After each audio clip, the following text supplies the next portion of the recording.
Y es que no todos los cristianos poseen conceptos claros de lo que realmente implica adorar a Dios. Y lo que es todavía más confuso, muchos creyentes tienden a pensar en la adoración como un evento. Un evento que ocurre los domingos cuando su iglesia local se reúne en un lugar específico a una hora señalada. Y otros, para más confusión, restringen la adoración al tiempo de alabanza. Estábamos adorando a Dios, ahora vamos a escuchar la predicación de la palabra. O sea que ahora dejamos de adorar a Dios. Cuando nosotros vamos al Nuevo Testamento y estudiamos el tema de la adoración, descubrimos que la adoración, según la Biblia, la adoración que Dios espera de su pueblo, incluye mucho más que lo que nosotros hacemos aquí cada domingo como iglesia. Mucho, mucho más. Yo les ruego por favor que vayan conmigo a Romanos capítulo 12. Y yo sé que este es un pasaje que extrañamente mucha gente no conecta con la oración, con la adoración, cuando el tema de este pasaje es la adoración. Romanos capítulo 12 versículos 1 al 2 dice: así que, hermanos, os ruego por las misericordias de Dios que presentéis vuestros cuerpos en sacrificio vivo, santo, agradable a Dios, que es vuestro culto racional.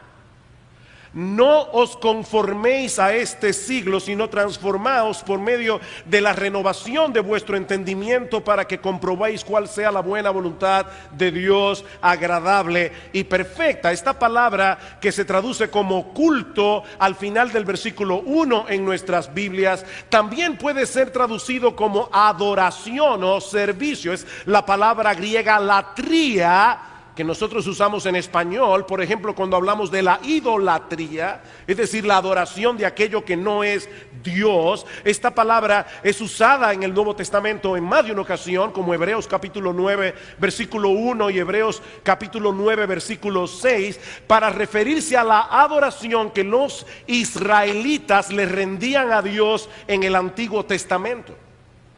Es por eso que la Nueva Versión Internacional traduce Romanos 12:1 de esta manera: por lo tanto, hermanos, tomando en cuenta la misericordia de Dios, les ruego que cada uno de ustedes en adoración espiritual ofrezca su cuerpo como sacrificio vivo, santo y agradable a Dios. Así que este es el tipo de adoración que Dios espera de los creyentes del nuevo pacto. Este es el tipo de adoración que Dios espera de nosotros. Y según este texto, este tipo de adoración que nosotros debemos dar a Dios posee por lo menos 3 elementos fundamentales que nosotros veremos en esta mañana. El primero es que la verdadera adoración surge como una respuesta del creyente al Evangelio. Lo primero que nosotros aprendemos en este texto acerca de la verdadera adoración es que esta fluye, esta nace de la respuesta del creyente al Evangelio.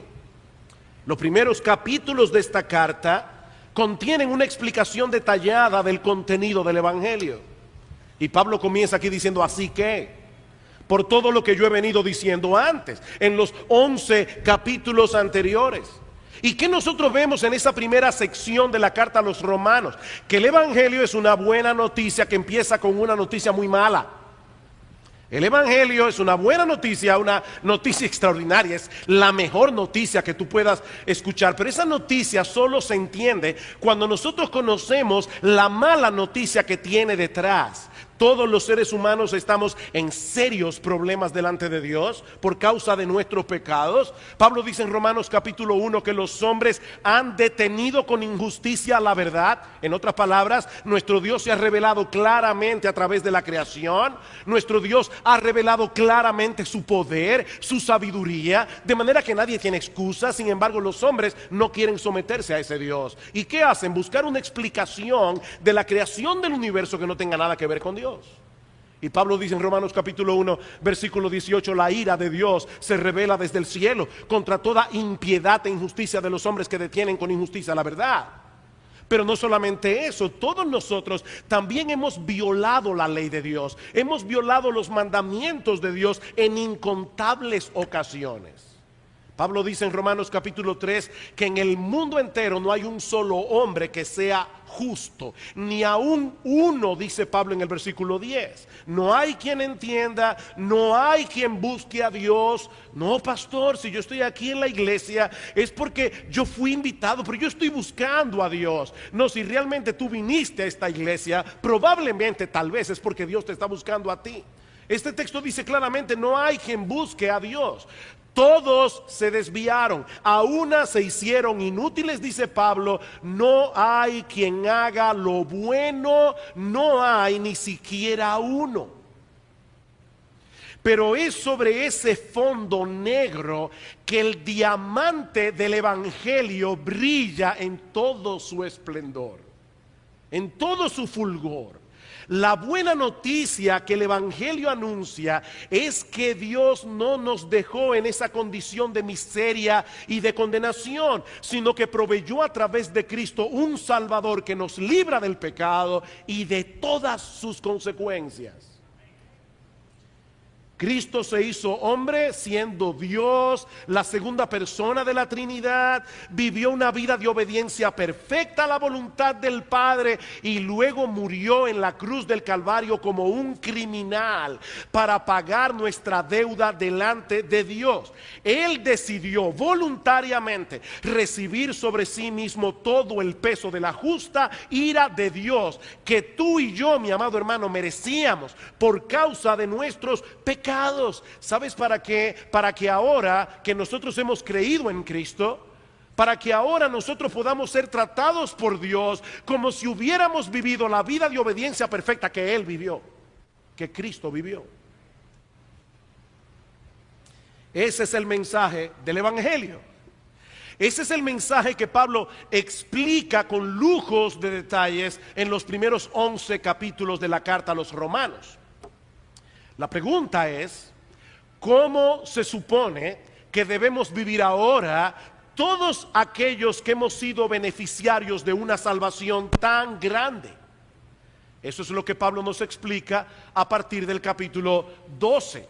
Así que, hermanos, por las misericordias de Dios, os ruego que presentéis vuestros cuerpos en sacrificio vivo, santo, agradable a Dios, que es vuestro culto racional. Es por causa de esas misericordias de Dios que nosotros debemos darle a Él el tipo de adoración que Él está esperando de nosotros. Esa es la respuesta que se espera de un individuo que ha sido rescatado de la esclavitud del pecado, que ha sido hecho una nueva criatura por el poder transformador del Espíritu Santo.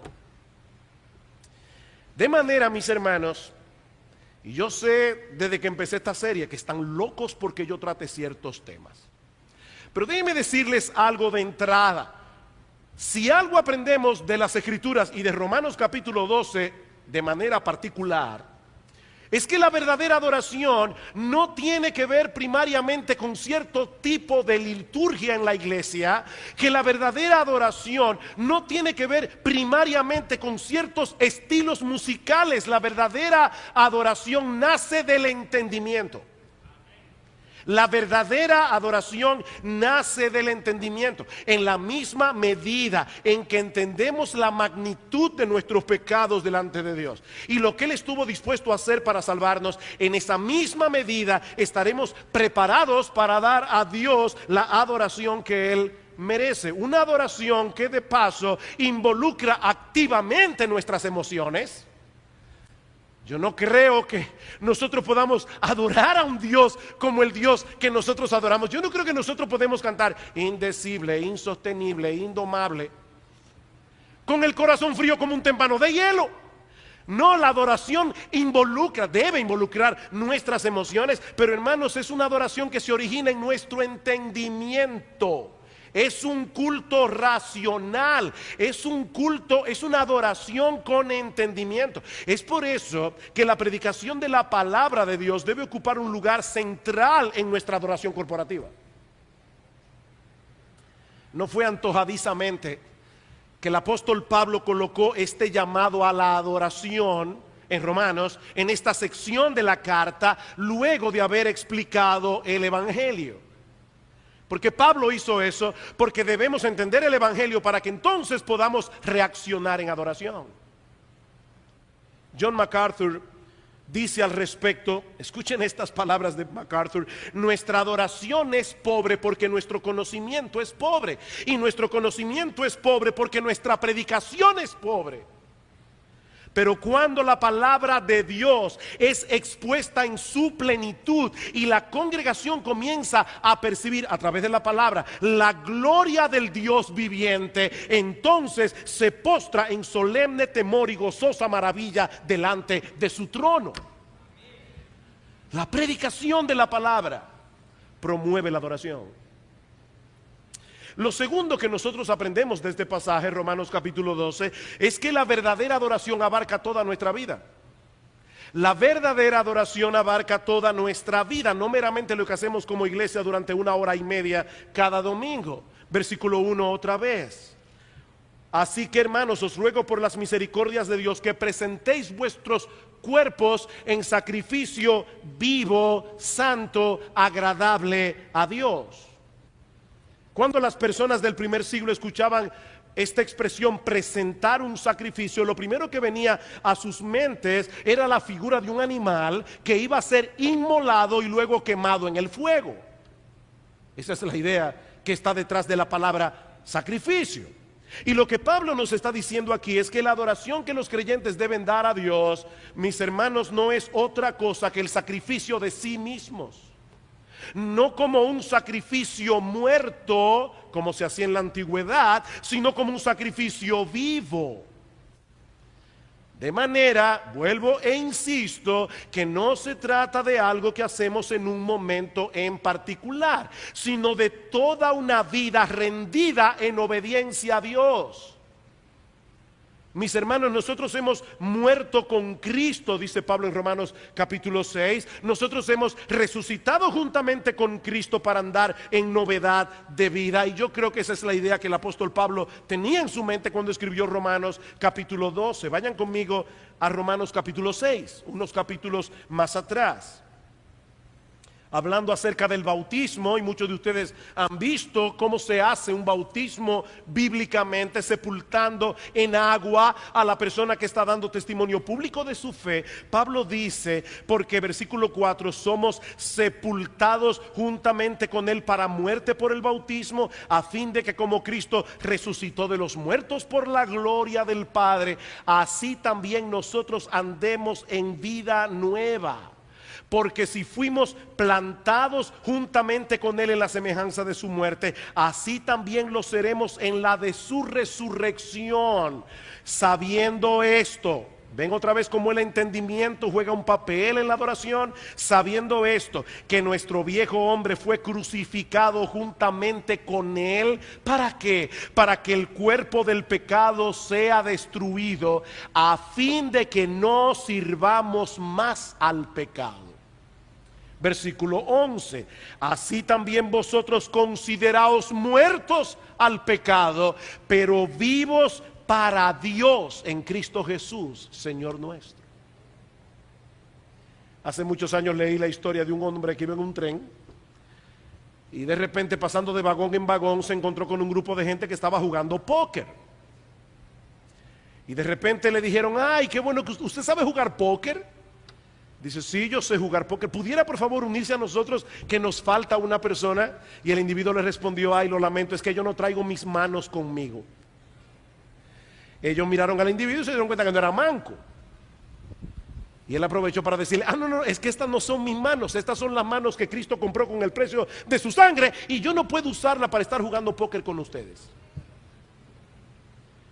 Yo he sido comprado con precio, versículo 12 al 13, no reine pues el pecado en vuestro cuerpo mortal, de modo que lo obedezcáis en sus concupiscencias, ni tampoco presentéis vuestros miembros al pecado como instrumentos de iniquidad, sino presentaos vosotros mismos a Dios. Ven la similitud del lenguaje en Romanos 12. Presentaos vosotros mismos a Dios como vivos de entre los muertos, y vuestros miembros a Dios como instrumentos de justicia. Es obvio, mis hermanos, en este pasaje que Pablo no puede estarse refiriendo a lo que el creyente hace aquí cuando se reúne con la iglesia los domingos únicamente.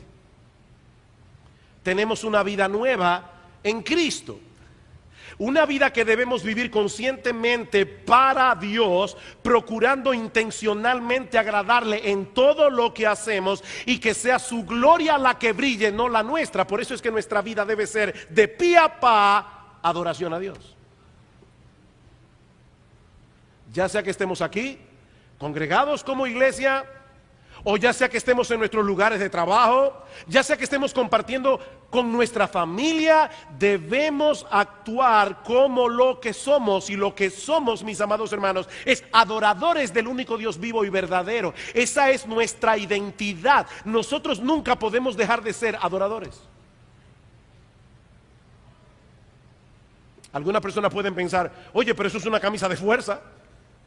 O sea, yo tengo que estar consciente todo el tiempo de que todo lo que hago debe ser para la gloria de Dios. No te olvides, mi amado hermano, lo que vimos el domingo pasado. ¿Para qué nosotros fuimos creados? Nosotros fuimos creados para adorar a Dios. ¿Y por qué Dios nos creó para adorarle? ¿Porque acaso Él estaba falto de gente que lo alabara? ¿Él estaba necesitado de esa adoración? No, Dios no necesita nada. Él está perfectamente pleno y satisfecho en sí mismo. Nosotros seguimos a un Dios feliz, supremamente feliz.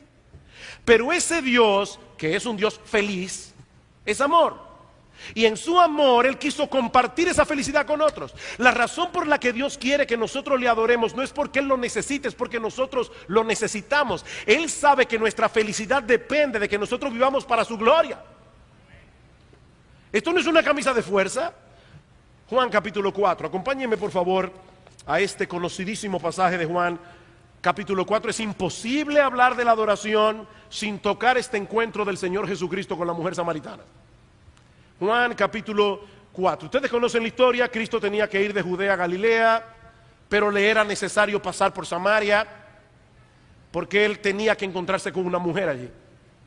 Cristo llega al pozo de Jacob, sediento porque era Dios, pero también era hombre, y le pide a esta mujer samaritana que le dé de beber. Para aquellos que no lo saben, los judíos y los samaritanos se aborrecían mutuamente. Cuando un samaritano pasaba por delante de un judío, el judío escupía en el piso como señal de desprecio. De hecho, la mayoría de las personas no iban directamente de Judea a Galilea pasando por Samaria. Preferían dar la vuelta por Decápolis para ni pasar por allí. Pero Cristo no tenía esos prejuicios.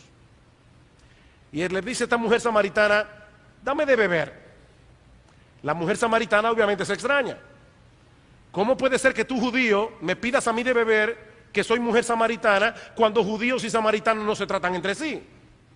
Jesús les respondió, versículo 10: si conocieras el don de Dios y quién es el que te dice dame de beber, tú le pedirías y Él te daría agua viva.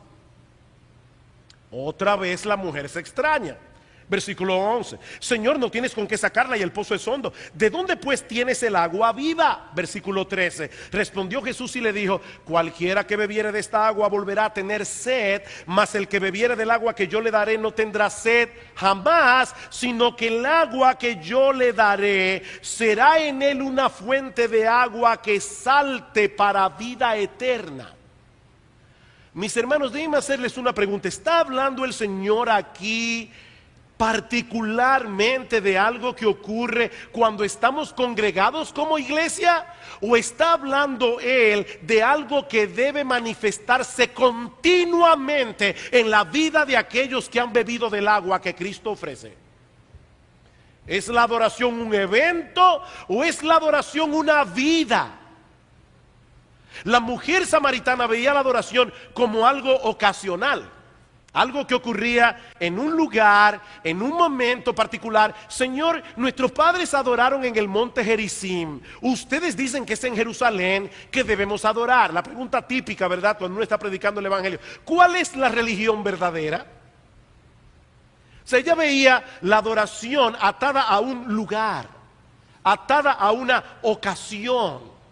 Pero el Señor Jesucristo le hace ver que la verdadera adoración va más allá de un lugar geográfico, va más allá de cierto tipo de liturgia. Versículo 23, mujer, la hora viene y ahora es cuando los verdaderos adoradores adorarán al Padre en espíritu y en verdad.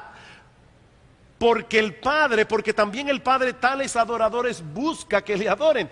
Dios es espíritu y los que le adoran deben adorarle en espíritu. Hermanos, déjenme hacerles una pregunta. ¿En cuántos momentos de la vida los creyentes están supuestos a vivir en el espíritu y andar en la verdad? ¿Cuando estamos aquí? Obviamente no. Cristo está diciendo: lo que importa ahora no es el lugar, lo que importa ahora es la verdad y el espíritu. Y nosotros debemos vivir todo el tiempo, andar en el espíritu, como dice Pablo en Gálatas capítulo 5, y debemos andar en la verdad, ya sea que estemos en el trabajo, ya sea que estemos en la iglesia, ya sea que estemos en la escuela, ya sea que estemos en la universidad, donde quiera que sea. En ese sentido, hermanos, debemos tener cuidado cuando decimos que venimos a la iglesia a adorar. Y eso es un lenguaje muy típico. Nosotros venimos a la iglesia a adorar. El problema cuando nosotros decimos que venimos a la iglesia a adorar es que estamos implicando que antes de este culto no lo estábamos haciendo. No, yo creo que es más preciso decir que nosotros venimos a la iglesia para seguir adorando. Nosotros no venimos a la iglesia a adorar, hermano. Nosotros somos adoradores 24/7. Nosotros venimos a la iglesia a continuar adorando, porque eso es lo que estábamos haciendo, o estábamos supuestos a estar haciendo antes de llegar aquí. La diferencia es que ahora estamos adorando junto al pueblo de Dios. Cristo mora en mí, Cristo mora en ti, y ahora nosotros venimos juntos a constituir este templo espiritual en el que Dios es adorado como templo espiritual. Esa es la diferencia, y es una gran diferencia. Pero mis hermanos, lo que ocurre en este lugar cada domingo debe ser una extensión de esa vida de adoración que vivimos el resto de la semana. Si no, no funciona. No funciona. Si coméis o bebéis o hacéis cualquier otra cosa, ¿hacedlo todo para qué? Para la gloria de Dios. Cualquier cosa. Colosenses capítulo 3, versículo 16. Y este es un pasaje que cuando lo leemos en su contexto es muy revelador. Pablo dice en Colosenses capítulo 3: la palabra de Cristo more en abundancia en vosotros. Obviamente está hablando de nosotros congregados, enseñándoos y exhortándoos unos a otros en toda sabiduría, cantando con gracia en vuestros corazones al Señor, con salmos, con himnos y cánticos espirituales, y todo lo que hacéis, sea de palabra o de hecho, hacedlo todo en el nombre del Señor Jesús, dando gracias a Dios el Padre por medio de Él. Pastor, ¿qué incluye ese todo? Todo. Casadas, estad sujetas a vuestros maridos como conviene en el Señor. Maridos, amad a vuestras mujeres y no seáis ásperos con ellas, etcétera, etcétera. Hablando aún hasta de los siervos. Siervos, obedeced en todos vuestros amos terrenales. ¿Por qué? Porque ustedes no sirven al ojo como los que quieren agradar a los hombres, sino con corazón sincero, temiendo a Dios. Y todo lo que hagáis, hacedlo de corazón como para el Señor, no para los hombres. Mis hermanos, ¿puede ser más claro el texto? No, nosotros no venimos a la iglesia a adorar. Nosotros venimos a la iglesia a continuar adorando. Ese es el énfasis que nosotros encontramos en toda la Escritura. No solo en el Nuevo Testamento, sino también en el Antiguo. Vayan conmigo a Deuteronomio capítulo 10. Y por supuesto, este énfasis es más obvio en el Nuevo Testamento, pero no está ausente del Antiguo Testamento. Deuteronomio capítulo 10. En estos días, aquellos que estamos siguiendo el plan de lectura de 2 años, nos tocó leer Deuteronomio capítulo 10. Si usted está al día, va por el capítulo 20. Pero leyó el 10 hace 10 días. Y me llamó muchísimo la atención este pasaje. Versículo 12. Ahora pues, Israel, ¿qué pide Jehová tu Dios de ti? 1 hora y media los domingos en la mañana y 1 hora y media los domingos en la tarde. Y si soy súper espiritual, hasta los miércoles vengo. ¿Qué pide Jehová de ti? Sino que temas a Jehová tu Dios, que andes en todos sus caminos y que lo ames y sirvas a Jehová tu Dios con todo tu corazón y con toda tu alma, que guardes los mandamientos de Jehová y sus estatutos que yo te prescribo hoy para que tengas prosperidad. Versículo 20. A Jehová tu Dios temerás, a él solo servirás, a él seguirás y por su nombre jurarás. Él es el objeto de tu alabanza. En el contexto de esa vida vivida en la presencia de Dios. Pastor, pero mire, para mí es sumamente difícil mantenerme en ese track. En ese track de obedecer a Dios. Yo lo sé, para mí también. La diferencia entre el creyente y el no creyente es que el creyente, lo he dicho otras veces, está en el terreno del pecado luchando contra Dios. ¿Y por qué Dios tiene que prohibir todo lo que a mí me gusta? Mientras que el cristiano está en el terreno de Dios luchando con el pecado. Mi amado hermano, si tú estás en pie de guerra, aplicando el evangelio en tu vida, luchando con el pecado, y cuando caes en pecado, vienes en arrepentimiento delante de Dios, tú estás en ese track. Es una guerra contra la idolatría. Nosotros constantemente somos movidos por el mundo a adorar otra cosa que no es Dios.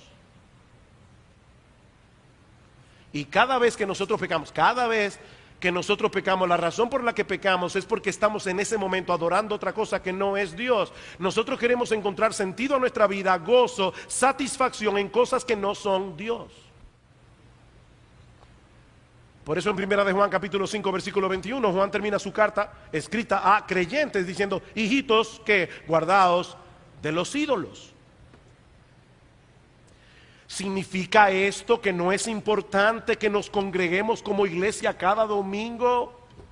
Porque después de todo nos pasamos el resto de la semana adorando a Dios. Por supuesto que no. Por supuesto que no. Esto es importante. Como bien señala Mike Cosper, cuando nos congregamos como iglesia para adorar juntos al Señor, nos estamos edificando y equipando unos a otros, escuchen esto porque me fascina, para vivir en el poder y maravilla del evangelio, capacitándonos así para perseverar en medio de las pruebas que nos rodean. Nosotros venimos aquí a cargar pilas, hermano. Es por eso que el autor de la carta a los Hebreos conecta la asistencia a los cultos con la perseverancia en la fe. La asistencia a los cultos con la perseverancia en la fe. No se dejen de congregar como algunos tienen por costumbre. Inmediatamente después comienza a hablar de la apostasía. Mis hermanos, lo que ocurre en este tipo de asamblea cada domingo es extremadamente importante para nuestra vida espiritual, como veremos en el siguiente mensaje, pero de la misma manera es extremadamente importante que entendamos, mis queridos hermanos, que la adoración verdadera no se limita a lo que hacemos en este edificio cada domingo. Una persona puede venir a la iglesia y experimentar sensaciones tan profundas que la lleven a pensar que él está realmente adorando a Dios, cuando lo que está sucediendo en realidad es que está experimentando una fuerte descarga emocional.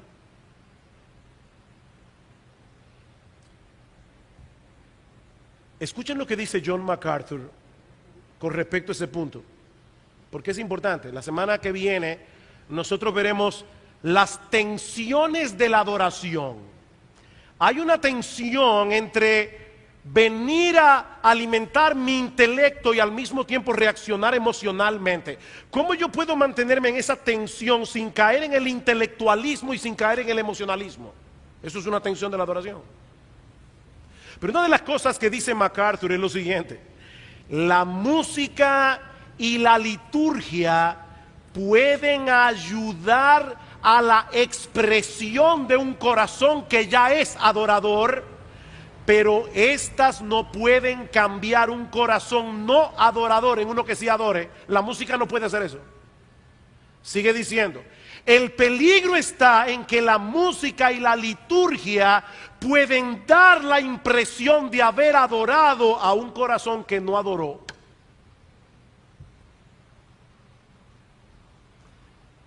¿Oyeron eso? La música y la liturgia pueden darme a mí la sensación de que yo estaba adorando, cuando en realidad yo no lo estaba haciendo, porque yo no he estado adorando a Dios. Recuerden, hermanos, no venimos a la iglesia a adorar. Nosotros venimos a la iglesia a continuar adorando. Nosotros venimos a la iglesia a continuar adorando. Nada que nosotros hagamos aquí puede cambiar el hecho de que tú eres o no eres un adorador el resto de la semana. Nada, absolutamente nada de lo que hagamos aquí. Nosotros no podemos convertir con la música un corazón que no adore en uno que adore. La música no tiene ese poder. Solo el evangelio puede hacer eso. Solo el entendimiento del evangelio. La música no puede hacer eso. Nada puede hacer eso. Eso nos lleva a la tercera enseñanza que encontramos en este texto, y es que la verdadera adoración demanda y requiere la renovación de nuestro entendimiento. La verdadera adoración demanda y requiere la renovación de nuestro entendimiento. Versículo 2, Romanos 12:2. No os conforméis a este siglo, sino transformaos por medio de la renovación de vuestro entendimiento, para que comprobéis cuál sea la buena voluntad de Dios, agradable y perfecta. Yo voy a hacer algo aquí en esta mañana que los predicadores no deben hacer, y es ilustrar una verdad antes de explicarla. Uno debería primero dar una verdad y luego traer una ilustración que traiga luz sobre la verdad que ha sido expuesta. Yo lo voy a hacer hoy al revés. Perdónenme ese agravio de homilética. Yo voy a traer primero una ilustración. Vamos a suponer que hace poco tú tuviste la oportunidad de estar en un observatorio, ya sea el de Aguadilla en Puerto Rico, un observatorio astronómico, donde había un telescopio muy potente que te permitió ver el espacio sideral, y lo que tú viste te dejó tan maravillado que ahora tú deseas compartir eso que tú viste con una persona a la que tú amas. El problema es que esa persona no tiene telescopio, y para colmo de males también es ciego. No tiene telescopio y está ciego. Mira, mi hermano, por más detalles que tú le des de lo que tú viste a través de ese telescopio, es imposible que él te entienda. Es imposible que este individuo pueda entender lo que tú te estás tratando de explicar, y por supuesto es imposible que él experimente lo que tú experimentaste. Ese sentido de asombro, ese sentido de maravilla, esa capacidad de wow que Dios le ha dado al hombre. Yo lo he dicho otras veces, para mí la mejor manera de explicar lo que es la adoración es decir, nuestro Dios es el ser que merece más el wow de nuestro corazón. Eso es adorar. O sea, Dios es un Dios que cuando tú lo ves, tú dices, wow. Bueno, ese wow que tú experimentaste en el observatorio, tú no puedes hacer que lo experimente porque Él no está viendo lo que tú estás viendo. Bueno, mis hermanos, eso es exactamente lo que ocurre con el hombre pecador. Él está completamente ciego a la gloria de Dios en Cristo que se revela en el Evangelio. Él está ciego. Ese es el diagnóstico de Pablo en 2 Corintios capítulo 3, versículo capítulo 4, versículo 3 en adelante. Si nuestro evangelio está encubierto, entre los que se pierden está encubierto, en los cuales el Dios de este siglo cegó el entendimiento de los incrédulos, los cegó para que no les resplandezca la luz de la gloria de Cristo que se revela en el evangelio. Mis hermanos, Cristo es glorioso. Lo vea el hombre o lo deje de ver, Cristo es glorioso, Cristo es maravilloso, Cristo es extraordinario, Cristo es digno de toda nuestra adoración, de toda gloria, honor y alabanza. Y esa gloria de Cristo se revela en el evangelio, dice Pablo, pero el pecador no puede verla porque él está ciego. Y porque no puede ver la gloria de Cristo, él sigue enredado en su vida de pecado. Porque él no ve la gloria de Cristo, él sigue enredado en su vida de pecado. Él está cambiando espejitos por oro, de manera que él no tiene salida. Mira, mi amigo, si tú estás aquí sin Cristo en esta mañana, yo quiero hacerte entender, tú no tienes salida. Para tú salir de tu condición de pecado, tú tienes que ver la gloria de Cristo. Y tú no puedes ver la gloria de Cristo porque estás ciego. A menos que Dios ilumine su entendimiento por el poder de su Espíritu. Por eso Pablo dice en ese mismo pasaje de 2 Corintios capítulo 4, el hombre está ciego, no puede ver la gloria de Dios, pero aún así yo predico el evangelio. Y la razón por la que yo predico el evangelio, versículo 6, es porque Dios, que mandó que de las tinieblas resplandeciese la luz, es el que resplandeció en nuestros corazones para el conocimiento de la gloria de Dios en la faz de Jesucristo. Cada vez que yo leo ese texto me recuerdo perfectamente con 17 años de edad, sentado en una iglesia, escuchando el evangelio y rechazando el evangelio. Hasta un día en que Dios, por su Espíritu, por medio de la predicación del evangelio, vino y me dijo a mi corazón, sea la luz. Y de repente yo vi mi pecado y a mi Salvador. Bien, mis hermanos, eso fue precisamente lo que Dios hizo en cada uno de nosotros, los cristianos, para convertirnos en verdaderos adoradores. Hubo un momento en nuestras vidas en que estábamos muertos en nuestros delitos y pecados. Hubo un momento en nuestras vidas en que nosotros estábamos completamente ciegos a la belleza de las perfecciones de Dios. Hasta que un día Dios abrió nuestros ojos por medio de la predicación del evangelio, para que nosotros pudiéramos ver nuestra condición de pecado delante de Él, y también para que pudiéramos ver a Cristo como el todo suficiente Salvador que nuestras almas necesitaban. Fue de ese modo que Dios transformó nuestra idolatría en verdadera adoración. Ahora bien, hermanos, eso no quiere decir que ya nosotros vemos todas las cosas con la claridad que debemos verla. Nosotros todavía tenemos que seguir viendo cada vez más la negrura de nuestro pecado. Tú no acabas de entender qué tan pecador tú eres.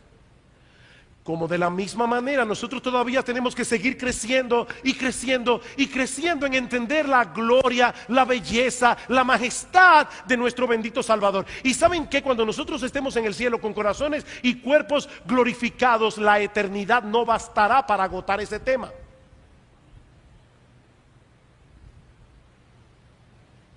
Nosotros tenemos una mente finita. Y para colmo de males, el pecado todavía mora en nosotros. Y ese pecado que todavía mora en nosotros está vivo y activo como una fuerza que trata de detener en nuestras mentes el avance de la verdad. Es por eso que necesitamos, como dice Pablo en Romanos capítulo 12, versículo 2, continuar siendo transformados por medio de la renovación de nuestro entendimiento. Necesitamos seguir siendo transformados por medio de la renovación de nuestro entendimiento. Necesitamos ver cada vez más claro la negrura de nuestro pecado y ver cada vez más claro la gloria y suficiencia de nuestro Salvador. Es a través de ese proceso de renovación de nuestras mentes que los creyentes llegan a ser mejores adoradores. Hay un famoso catecismo que se usaba en el pasado para educar a los niños y todavía algunas iglesias lo usan, gracias al Señor. Se llama el Catecismo de Heidelberg. El Catecismo de Heidelberg tiene una pregunta que dice: ¿cuántas cosas debo saber para poder vivir y morir piadosamente? Oigan qué pregunta. ¿Cuántas cosas yo debo saber para poder vivir y morir piadosamente con ese consuelo? El catecismo responde 3 cosas. Oye, qué simple. 3 cosas. Primera, cuán grandes son mis pecados y mi miseria. Segundo, cómo soy redimido de todos mis pecados y de mi miseria. Y tercero, cómo he de agradecer a Dios por esa redención. 3 cosas. Qué simple. Querido hermano, ¿tú quieres seguir creciendo en tu adoración a Dios? ¿Tú quieres ver en tu iglesia una adoración más ferviente y apasionada? Bueno, lo que necesitamos por encima de cualquier otra cosa es un mejor entendimiento del Evangelio y de la gloria de Cristo que en el Evangelio se revela.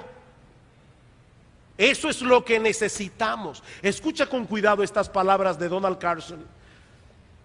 Aunque hay ciertas cosas que podemos hacer, y de hecho hay cosas que nosotros estamos haciendo en este orden para mejorar la adoración corporativa, hay un profundo sentido en que la adoración excelente no puede ser obtenida meramente por ir detrás de la adoración excelente. Esto no es un trabalengua. La adoración excelente no puede ser obtenida meramente por ir detrás de la adoración excelente. Sigue diciendo Carson: usted no podrá encontrar una adoración corporativa excelente hasta que deje de buscar una adoración corporativa excelente y vaya detrás de Dios mismo. Es a Dios que necesitamos. Y se pregunta Carson al final de esa cita, si acaso no estaremos comenzando a adorar la adoración antes que adorar a Dios. Como aquellos, dice él, que comienzan admirando la puesta de sol y pronto comienzan a admirarse a ellos mismos admirando la puesta de sol.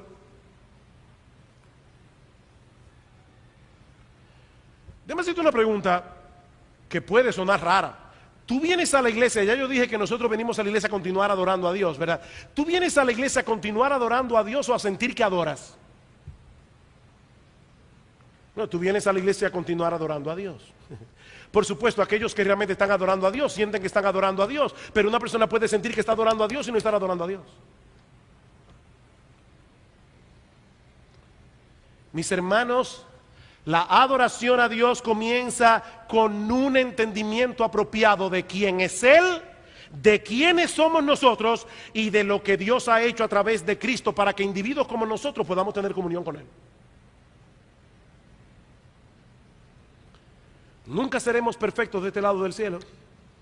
A lo largo de toda nuestra vida tendremos que ampararnos en Cristo y en su obediencia una y otra vez. Gracias al Señor. Gloria al Señor, que la salvación no depende de nosotros, depende de Él. Como yo he dicho muchas veces, la salvación es por obras, pero no por la mía, por la de Él.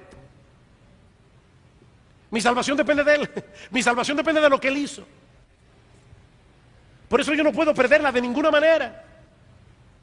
Y tenemos que estar constantemente trayendo esa nota del Evangelio una y otra vez. Mi salvación depende de Cristo. Pero mis hermanos, en la medida en que disfrutamos conscientemente de esa misericordia, en vez de volvernos más ligeros con nuestro pecado, somos más bien impulsados por esas misericordias de Dios a presentar nuestros cuerpos en sacrificio vivo, santo, agradable a Dios, que es